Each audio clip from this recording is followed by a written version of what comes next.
Morning mga ka-farmers. Ayan po, nagpaligo tayo ng ating mga 4 months. Papisa na lang po yan dito sa Batangas. Hindi po nakuha kahapon.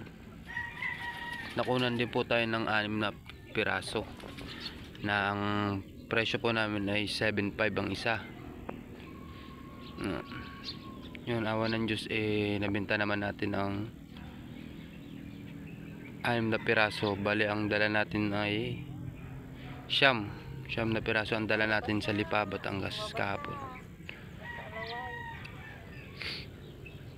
Ang ating gray hatch ay nabili ng 7.5 isa.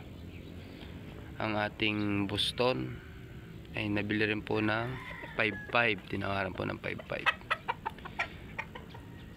Ang bulik naman po natin ay nabili ng sa 6K. Yun po mga ka-farmers. Awa ng Diyos,